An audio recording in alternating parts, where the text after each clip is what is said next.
నమస్తే సార్, మేము జియో 46 బాధితులము. తెలంగాణలోనే పుట్టాము. తెలంగాణలో మా అన్నలు కూడా నిరుద్యోగుల కోసం ఫైట్ చేశారు. తెలంగాణలో ఆత్మ బలిదానాలు కూడా జరిగినాయి.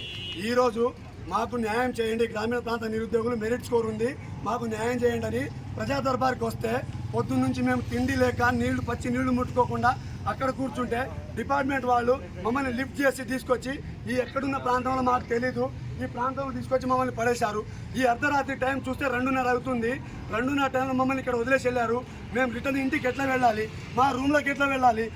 పోయే దారిలో ఎవరైనా రౌడీలు మమ్మల్ని చంపేసినా, ఏదైనా వెహికల్ గుద్దేసినా ఈ పోలీసులు బాధ్యత తీసుకుంటారా, లేకపోతే కాంగ్రెస్ గవర్నమెంట్ బాధ్యత తీసుకుంటారా అని మేము సూటిగా ప్రశ్నిస్తున్నాం. ఎవరో ఆంధ్ర అధికారి బోర్డు చైర్మన్ చేసిన తప్పిదాన్ని గ్రామీణ ప్రాంత నిరుద్యోగులు మమ్మల్ని ఇలా రోడ్ల మీద వదిలేయడం ఎంతవరకు కరెక్టు? టైం చూస్తే 2:30, ఇక్కడ చూస్తే మాకేం తెలీదు, మా సొంత వెహికల్స్ లేవు, మేము ఎక్కడికి వెళ్ళాలి? చచ్చిపోవాలంటే చెప్పండి, అదైనా చేసుకుంటాము.